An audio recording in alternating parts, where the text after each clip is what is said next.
నమస్కారం. జే7 న్యూస్ కి స్వాగతం.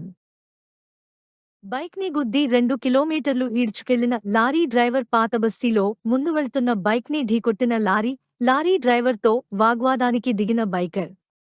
కోపంతో మరోసారి బైక్ ని ఢీకొట్టి దాదాపు 2 కిలోమీటర్లు ఆపకుండా లారీ నడిపిన డ్రైవర్. Bonnet పైకెక్కిన biker. చివరకు రోడ్డుకు అడ్డంగా మరో వాహనం రావడంతో ఆగిన లారీ. బాధితుడి ఫిర్యాదు మేరకు లారీ డ్రైవర్ అరెస్ట్.